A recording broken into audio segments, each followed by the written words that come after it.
Youngpreneurs Podcast, episode number 152, with your host, Victor Ahipini. What's up, world? Another day, another podcast, and today I've got with me Jeremy Slate, and he is the founder of the Create Your Own Life podcast, and also helps other people boost their authority by getting them on podcasts themselves. Jeremy has had a pretty awesome story. He's gone from studying at Oxford, being a teacher, and then transitioned to becoming an online entrepreneur and helping a lot of people really boost their brand and their image. And so this is a really, really interesting episode that we have, and I'm sure there's going to be a lot of takeaways if you're looking to get more exposure for yourself, more branding, or just if you're looking to transition and make that step out of something you might not be completely fulfilled with, and the trials and tribulations and the things that come along with that. So I'm sure you're going to enjoy it, and if you do, please jump over to iTunes and leave a rating and a review, or subscribe however you listen to your podcasts. I'd love to hear from you over at passiveincomeyoung.com, where we have all our previous episodes, our show notes with everything we talk about today, as well as a free 4-video series on how you can start a business for absolutely $0. And it's a cool system that I've used myself, and you're going to get a lot of value out of it, so make sure you go and grab that as well. In the meantime, guys, grab a pen and paper, sit back, relax, and keep living life on your own terms. You're listening to the Youngpreneurs Podcast, the number one resource online for under 35-year-olds, where we chat twice a week to the most inspiring entrepreneurs in the world. We have it all. If you're looking for inspiration, guidance, or actionable tips to help you transition from that job into a business, or if you're ready to take that business to a whole new level, then this is the place to be. Get ready to live life on your own terms.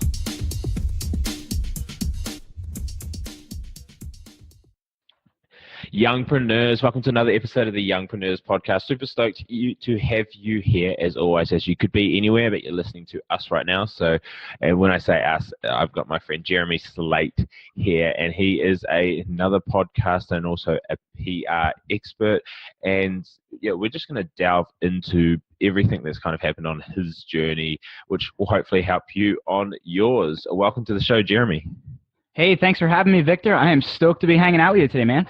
Man, I'm so stoked to have you on here, but I love to break down the barriers. Like, we all put our own bullshit up on different days about, why I can't be an entrepreneur, or, so-and-so had the money and I didn't, and their parents gave it to them on a platter, or the different things. How did you get into this fiery world of entrepreneurship? Was it always on the cards? Was it like, hey man, I'm gonna be this, I'm gonna be the next Zuckerberg or the next Bill Gates, or I'm gonna be working for myself? Or did it kind of accidentally come about? It's funny, man, because I feel like now it's like really like cool to be an entrepreneur. Like, everybody wants to do it, and I was the furthest thing from. When I first heard the word entrepreneur at 17, I'm like, oh, cool, like a person that doesn't do anything. We had this one buddy that I always used to work out with, and he was always talking about wanting to be an entrepreneur. I'm like, man, that lazy bastard, he doesn't want to do anything. So I'm going to be 30 next month, and so for me, like, originally the plan was I wanted to be a college professor. So that was kind of the furthest thing from being an entrepreneur. So I got my undergrad degree from Seton Hall, studied literature at Oxford, and then I got my MA in Asian history from Seton Hall, and kind of didn't get into the PhD program I wanted to get into, and I ended up teaching high school, which, let me tell you, man, if your goal is to be in college and you end up teaching in a private high school, it sucks. It's like no fun. They stick you in a room with 40 kids, and they're like, all right, time to teach them, and they're not engaged at all. They're throwing shit at you. They're swearing at you, and you're just kind of like, God, I hate my life. So I did that for like 2 years, and I just wasn't happy, man. So I jumped out of that and actually went full-time into network marketing for about 3 years. And I made some money, but it's no way to live, man, because you start communicating in a weird way. You're trying to recruit everybody around you, and it wasn't fun after a while. So I sold life insurance for a bit, did some digital marketing, and then in 2015, I started the Create Your Own Life podcast. And it really hit off and allowed me to do a lot of different things in the content marketing world, in the blogging world. So then I started getting featured in publications. I started doing all these different things. I built a network, which was really cool. And we decided, my friend Daniel Geffen and I, that, hey, we can get people on podcasts as a PR play.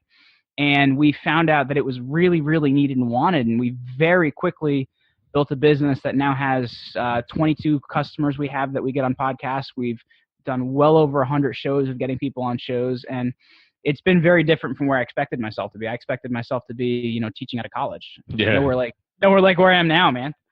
From chasing tenure to chasing your rent money for next week, it's like, you're like, where can I find the cruisiest job in teaching or at a university where I can just lock in that job for the rest of my life and not cruise to 65, but try and find the solidarity to jumping out and going, shit, where do I find my next client? Otherwise, life gets stressful. So it's quite cool because I talk to other people who have got podcasts, but I mean, I guess you and I have kind of busted out of being unknown. Like I was in the physiotherapy world, and gone from being unknown to authorities in different industries pretty quickly with the power of podcasting, which is something that I love and I preach to other people. But what took you over that lump, and did you have a long-term play when you first started the podcast?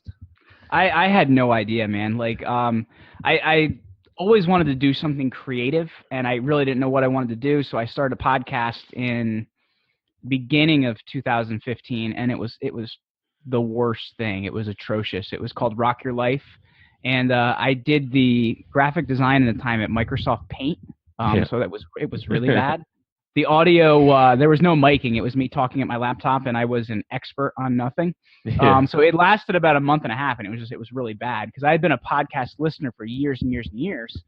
And I was like, all right, I can do this. I'm going to try and create something. And it just fell flat on its face. It was really bad because my whole thing was, well, I don't want to have a video show because I hate looking at myself on video. So I'll start a podcast. Sounds really easy. And it didn't go so well. So then in September that year, I ended up getting married, and I was kind of like, well, dude, what are you going to do the rest of your life? You're not in the career you want to be in. You have a whole lot of student loan debt. So like, how are you going to like actually do something with your life? I'm like, well, let me try this podcasting thing out again. Let me just try to create something quality.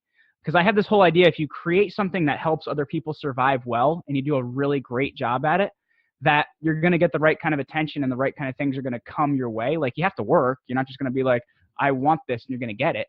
But if you create something that really helps a lot of people on another level, you're able to create something bigger. And so I actually took a course and learned how to podcast the right way. What kind of equipment do I need? What kind of design work do I need? And then I made a list of the top 100 people that I admired, and I sent out individual emails to each one of them. It took me about 8 hours to write them. But I wrote things that mattered to me about each one of those people, and I got a lot of them to say yes, which was shocking to me. So I actually approached it as a student or as somebody that wanted to learn, because you go to college for as many years as I did, and you get to be a professional student. So I was very good at learning from those people, and I kind of realized the more I learned, the more of an expert I became. So it kind of gave me something that I could really give people. And then when I about a year, and I realized, wow, I'm actually making money off this. How the hell did this happen? Because I didn't really intend that in the beginning. I just wanted to create something that really helped other people that were in a position that I was in. Like a lot of people when they started a podcast are like, well, who's your avatar? Who's your audience? Who's the person you're speaking to? I was speaking to me. I was talking to, like, what would I want to learn? What do I feel like would really help me? And interestingly enough, I feel like a lot of people in my generation were looking for that. So that was, I think, why it resounded and why it took off so much. And I mean, so you're basically the Van Wilder of of university, just the professional student who then decided, shit, what am I going to do with my life? But it's funny enough though, because that's the reason I went to grad school. It was like, all right, what? College is done. What am I going to do? Let's go to grad school. There's still more college. Yeah. What? 4 more years. Let me have a little bit longer. With the podcasting side of things, how did you, I mean, reaching out, and this is, it's actually I actually want to delve into this more. Like, you reached out to all those people, and it's stuff that I've obviously done as well, that you build these relationships. Like, we had Grant Cardone on here not so long ago, and some other influencers from around Australia. When I say influencers, some other successful entrepreneurs who, would if you said to 2014 me, like, you're going to be talking to, this guy worth, $100 million and this guy worth $400 million, or this guy who's changing the world, like, you're going to have 30 minutes sit down time with them just to ask them whatever you want. It's really, really, it's crazy what can be done. I mean, it's a mind shift. It's a paradigm shift of like, shit, like I was here with these guys and admiring them, and now I get to ask them questions and be on a more equal level. What was some of the key points when you were reaching out to people and networking with them to put them over the edge? Because I mean, I like to think that I'm not too bad at this myself. When I go after particular people, but then at the same time I'll jump onto my website and there'll be people who've gone on the contact form and the PR agents, and they're just such generic bullshit that it's like, hey Victor, love your show, and then spiel like you're like, bullshit, you've even listened to my show, like, and they put the wrong show name on there or something like that. Yeah, and it's like, hey, we really love your show, I think our person would be a great fit, and they're like 65 years old. You're like, I don't think they would be a great fit, considering my show is under 35-year-olds generally, unless it's somebody who's got a massive lesson. I make exceptions for the Grant Cardones of the world, but the Joe Blogs who I've never heard of and no one else has ever heard of, that you don't kind of get the same leeway. So what's some of the things that you've found that have been really beneficial, not just in podcasting, but in networking? Well, for me, for podcasting, for like meeting people, one of the biggest things is like actually getting the decision maker, because I think so many times we one of the big things I say is avoid the contact form at all costs. Like, never use a contact form on a website, because it's going to go into this general mailbox. Nobody's going to read it. Nothing's going to happen with it. So one of the biggest things, I use a tool called hunter.io. I don't know if you've ever used it before. Yeah, it's awesome. And it used to be called Email Hunter. And that was one of the biggest things that I would use to try and get in touch with the decision maker. So like, I would try and email the person that I wanted to speak to. And what I would do as well is, I feel like and Ryan Holiday wrote an article about this not too long ago. There's too many podcasters sending out the exact same pitch email, like, be on my show because of blah, blah, blah, blah. And the reason that I don't like that is you're saying, be on my show because of me, me, me, me, me, me, me. Yeah. And so the thing I like to start out with is, when I'm emailing somebody, I tell them how much I appreciate what they've done, what they produce, and how it's actually helped me in my life. And I think that's something people don't think about, because they're thinking about, well, I need this person on my show to get attention and survive. Well, if that's the case, they can feel that, number one. And number two, you're not really helping anybody. So you have to kind of think about it like that you want to show these people how much of an effect that you've had in their life. And then you also have a platform that you can feature them on. Like, you want to say, you want to tell the type of story you'd like to tell with them.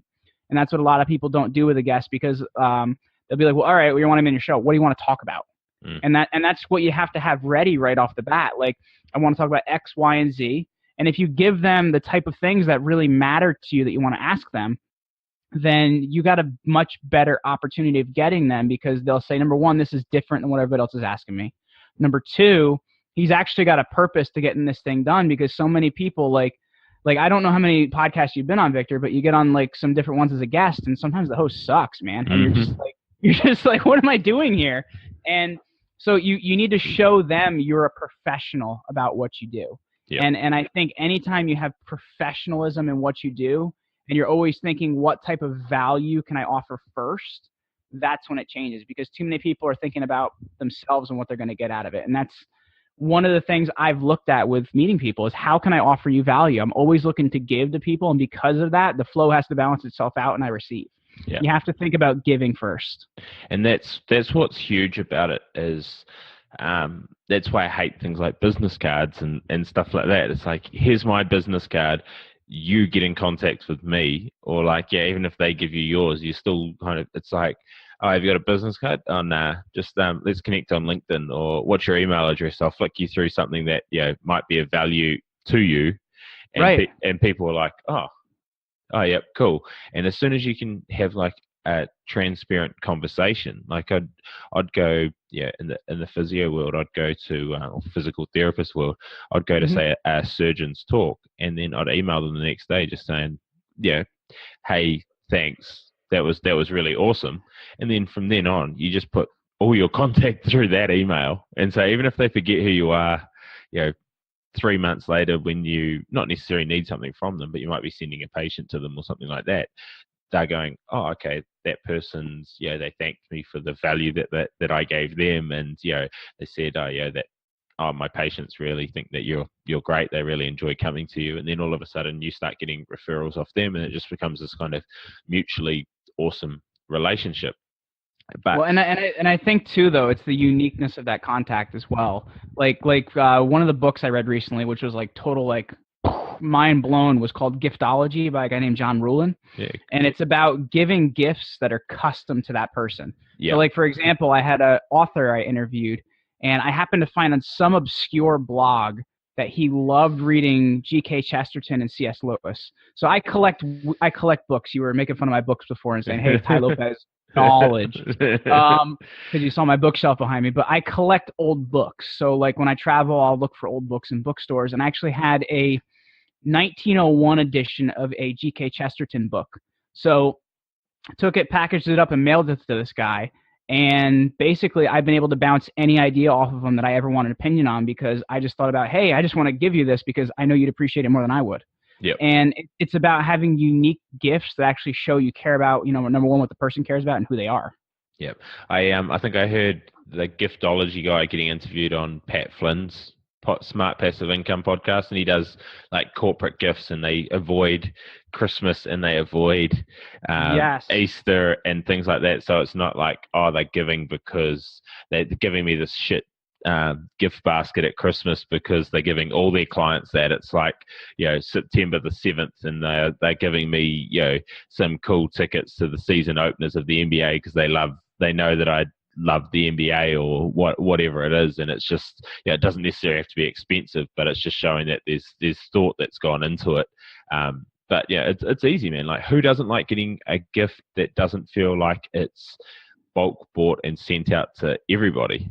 Yeah, because we have like, especially like you were talking about with holidays, we have this like compulsory giving, where it's almost like your vomit reflex. Like, oh, here's your gift, here's your gift, here's your gift, and it doesn't mean anything. It has no meaning. And when you take the time to just randomly send somebody a gift that like is them, like that book I paid like I think £7 for it in a store in London, but it's like to that guy it was so much more valuable, and it has a great place on his desk because he got that book. Yep. And he's going to remember you. Like, I mean, you're giving the gift, but you want people to remember you, and you want them to remember you for the right reasons. Like, it's not like, oh, this guy just keeps freaking emailing me just going, hey, we still haven't teed up that time. I'd love you on my show. Like you're saying, it's me, and the only people who care about me is yourself. Like, Well, but there's a little bit of that too, because I think there you can go all the way to the other side where you don't follow up as well. Yeah. Because there's too many people that send one email and they say, Grant Cardone didn't answer me. He's not going to be on my show. Well, you got to follow up. He's a busy dude. Just don't be an asshole about it, Yeah. Excuse my language. No. You're more than fine.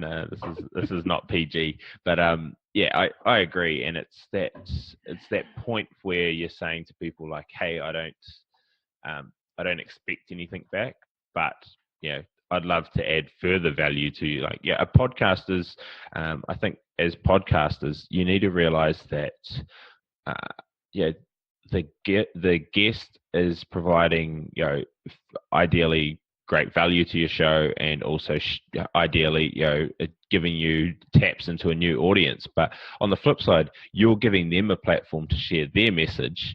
Whether that's a marketing message or they've just got a message that they want to, create to affect the whole world.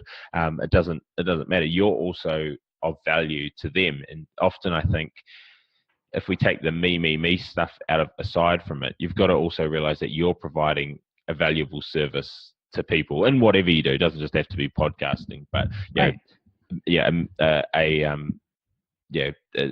every single industry is like that a lot of people devalue themselves because they are thinking that they have to provide this service, where they forget that it's actually a service that they're giving to people as well. But that's a whole another thing. I want to jump into PR with you. Like, we're obviously kind of touched on it with the reach out point, but talk us through what you do with your podcasting PR.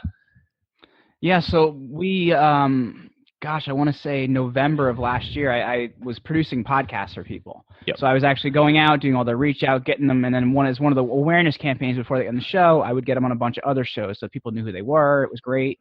And I spent a lot of time, like, because I feel like if a podcaster is giving you their time, like, and I feel like as a podcaster yourself, you have a different perspective on this, but you want to respect their platform. Like, too many people just get on there and just start pushing their message. And you have to understand that you have to have a story that's valuable to the audience that's listening to it. And that's one of the big things that I tell people is, if you want somebody to buy your product or service, talk a little bit about it, but put all your attention on giving them so much value that if they didn't buy anything at all, they would remember you, because they'd walk away and they would say, I learned this one thing today that I'm going to be able to implement in my business, and I didn't have to buy anything. This guy's great. Let me check out his website. Next thing you know, you're on your email list and you bought something. So that was one thing I was doing with that. And then I got a call from one of my podcasting friends, Daniel Geffen. He said, I got this great idea. We're going to get people on podcasts. I was like, well, I've already been doing that. So we came together and started to get featured.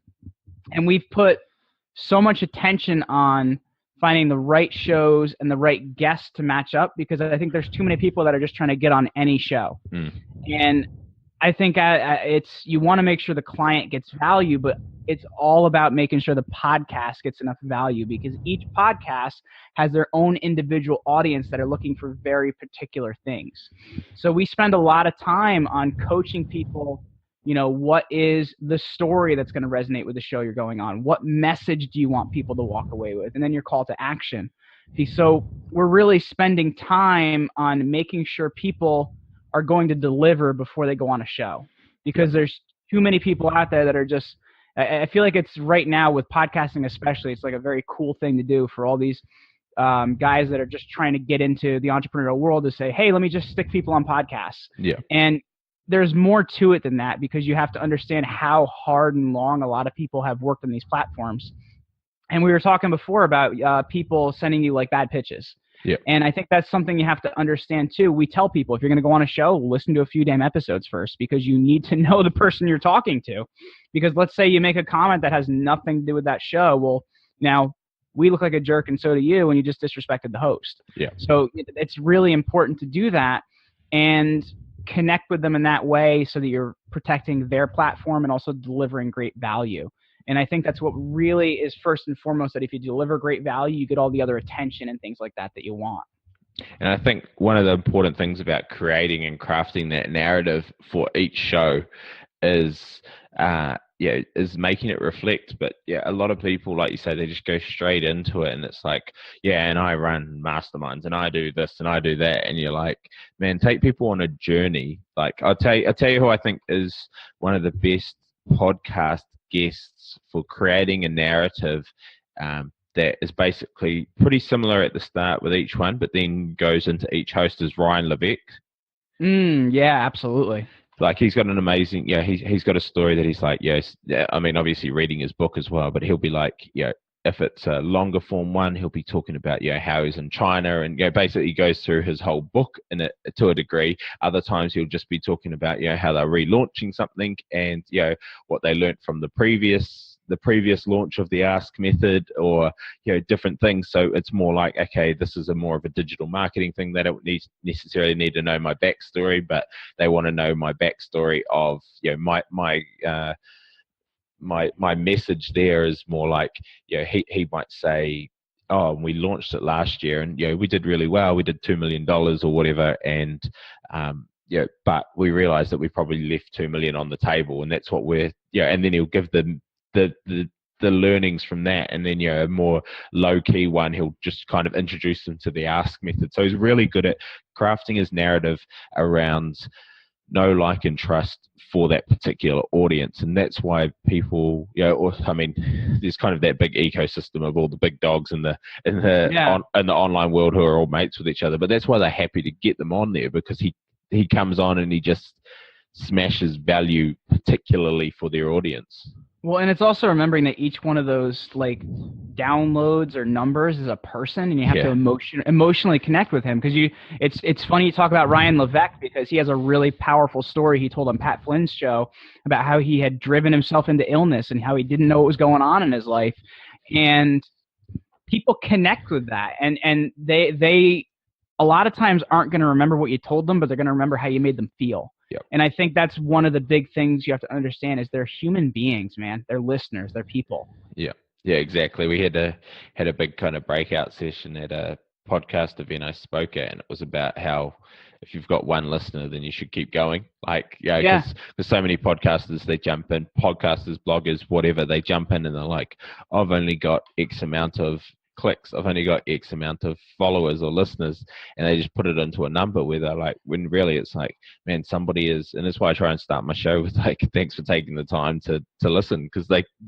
whoever's listening to this at the moment could be listening to whatever they want right now. They could be watching something, they could be sleeping, they could be doing anything apart from they've chosen to listen to us. So that one person is worth it if you're gonna have a positive influence on people's lives. But yeah, it's a huge takeaway to people out there. Like, do things for one person. If you do it really well for one person, like you were saying, you're talking to yourself. What would unhappy teaching Jeremy want to hear in this podcast?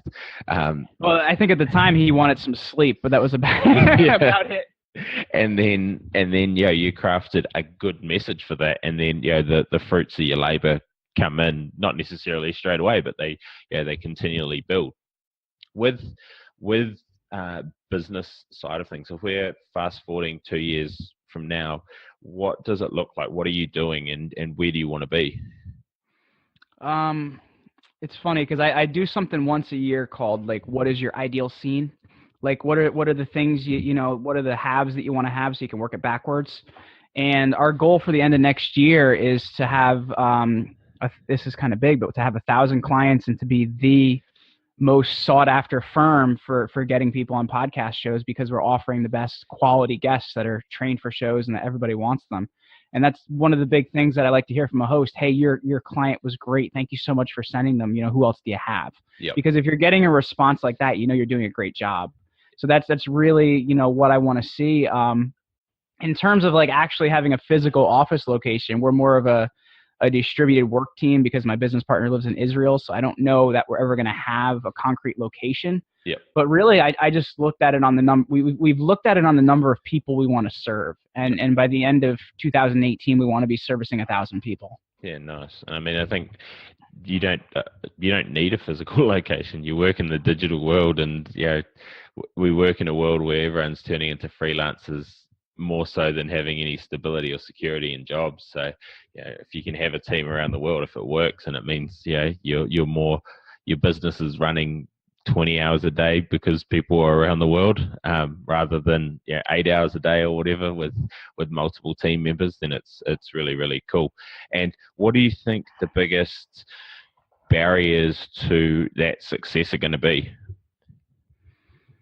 It's funny because for me, I feel like a lot of times I'm my own worst enemy. Because I'm a smart, high intellect guy, and I think because of that, sometimes I tend to think I'm right all the time. Yeah. So my biggest barrier is understanding that maybe I don't have all the answers and I need to find somebody that does, because too often I don't accept those other answers, and sometimes they're better solutions, man. So it's about being humble enough to understand when somebody else is making a better point than you are. And I get in my own way sometimes, and I think when I can get that out of the way is when I perform much better.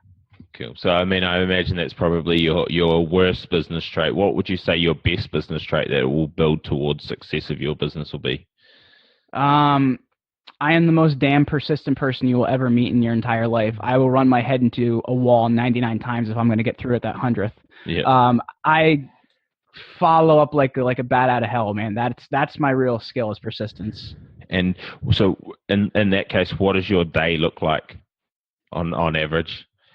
On average, I'm usually a late worker, so I'm not a huge early riser. I'm up about 6:30, 7 o'clock. Yep. Get up, go to the gym. I tend to do a very short workout, about 25 minutes, 25-minute power workout.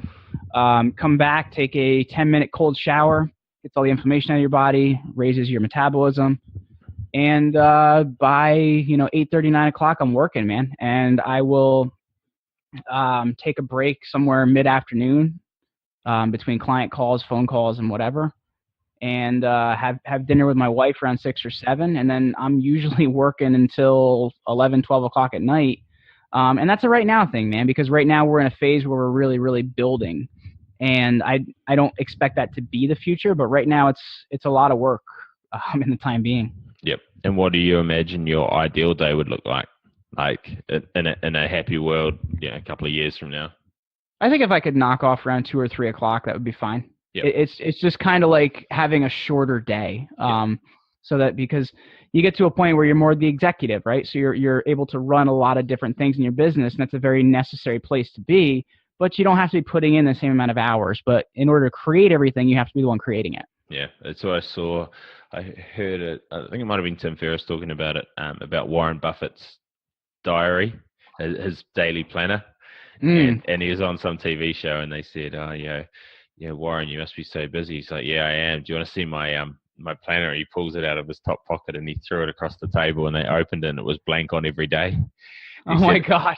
And he said, "If I put anything more than that into it, if I commit to anything more than that," he said, "Yeah, the whole business is going to collapse." And then he went on a kind of a tirade on how he spends, kind of 80, because of the way he set everything up, he spends 80% of his day reading stock portfolios, reading perspective things, reading offerings, reading business performance, reading about what the future's got in store with everything, so that when that one business offer comes along, he knows everything he needs to know about it, and he can say yes, no, he can negotiate from a point of power, buys that business, and then he's got the team to go in there and follow systems and turn it into a 500 times return on investment.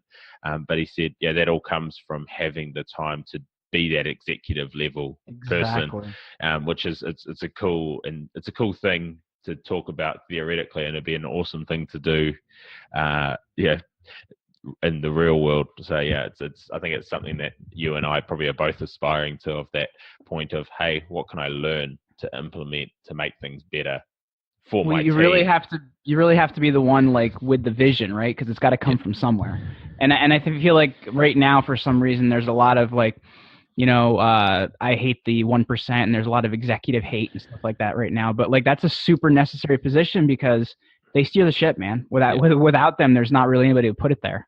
Yeah, I laughed because there's Australia Post. I'm living in Australia, and the CEO was on $5 million a year and plus bonuses. Oh no, he was on $1 million a year, and then his salary, because he hit all his KPIs, ended up being about $5 million a year. And then he left the business, and he didn't take the severance package, and he'd been donating a lot away, but none of that had ever come out. But the comments on this YouTube video when he was getting interviewed was just like, no one's worth $5 million. He's on more than the Prime Minister, and blah blah blah. And I'm sitting there going, man, if I've got an option of bringing someone in for $100,000 a year who will 2x my business, or pay somebody $5 million a year or $1 million a year, and then they hit their KPIs and get someone up to 5 million, it means that they've 10, 20, 30. Yeah. He basically took them from $500 million in debt to $2 billion in cash reserves over a 7-year period.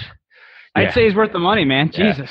But it's just so funny when people put the value on a person of $5 million versus they don't put the value on their position and what they're doing. He's probably worth $100 million for what he did for this business. But I mean, when you're in those positions, money, you've been in enough positions where money is probably not an object to you. You've got houses, you're comfortable, everything else. You just want challenges, and you want to, leave an impact, which he did. He literally saved, Australia's, and it was, when it was in debt, it was a taxpayer burden because it was owned by the government, and now it generates money for the government. So you can't really, I don't know where people get anger from it, but it was an interesting kind of kind of concept with that is, from the high level exec side of things. But apparently he's bad because he laid off 1,500 people in the process to save 7,000 other jobs or something like that. Yeah, if the whole ship's going to sink anyway, then you know what I mean. Yeah. Chuck the woman and children over first. No, no. But just to finish up, you've already given one book which we'll link in the show notes, but what's one other book that has, or one or two other books, just because you're a literature major, I better give you a couple that have influenced you or you think would be beneficial to young entrepreneurs out there.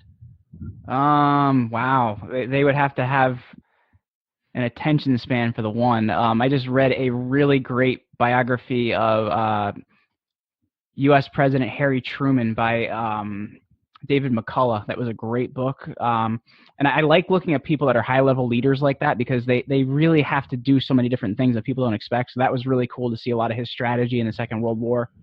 Also the 4-hour work week, man. Not because I want to work 4 hours, and I know Tim Ferriss gets really annoyed with people calling him the 4-hour guy. Yeah.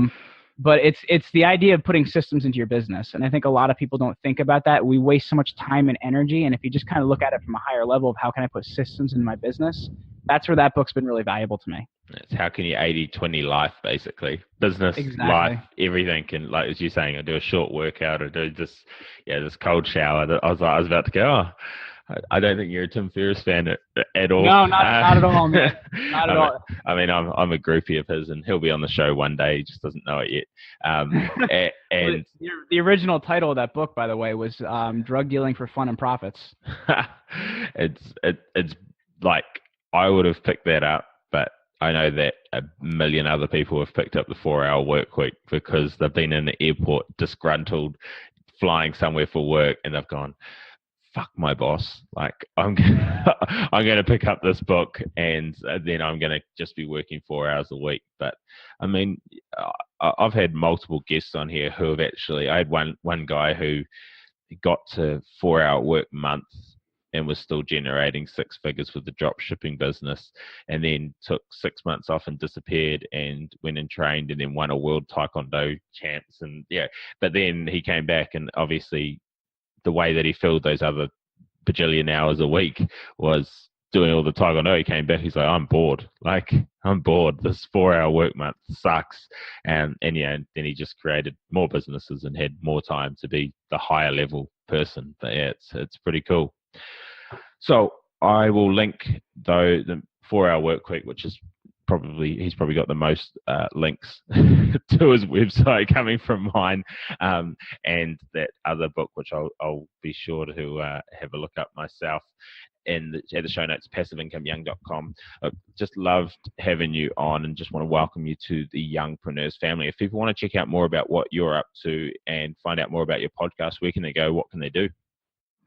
2 best places are either createyourownlife.com or getfeatured.com. Awesome. You can find everything else linked up over there, all the social and everything. Cool. Well, we'll link all of that. It's been an absolute pleasure, man, and I look forward to connecting more in the future and watching you impact those 1,000 people over the next 12 to 18 months. Awesome. Well, thank you so much for having me today, Victor. This has been awesome. Thanks for listening to the Youngpreneurs podcast. This was proudly brought to you by the Podcast Institute, the #1 training resource to take your business from chasing leads to leads chasing you, and from an absolute amateur to a full-blown authority. If you're looking to take your business to the next level, then a podcast is the obvious answer. You can get national and global exposure in a very fast time, and it's just exactly what I've done with this podcast. So if you want to find out more, get a checklist on how you can get started for under $60, and to find out more through a small training video that I've prepared for you all, then please check out passiveincomeyoung.com/podcast training.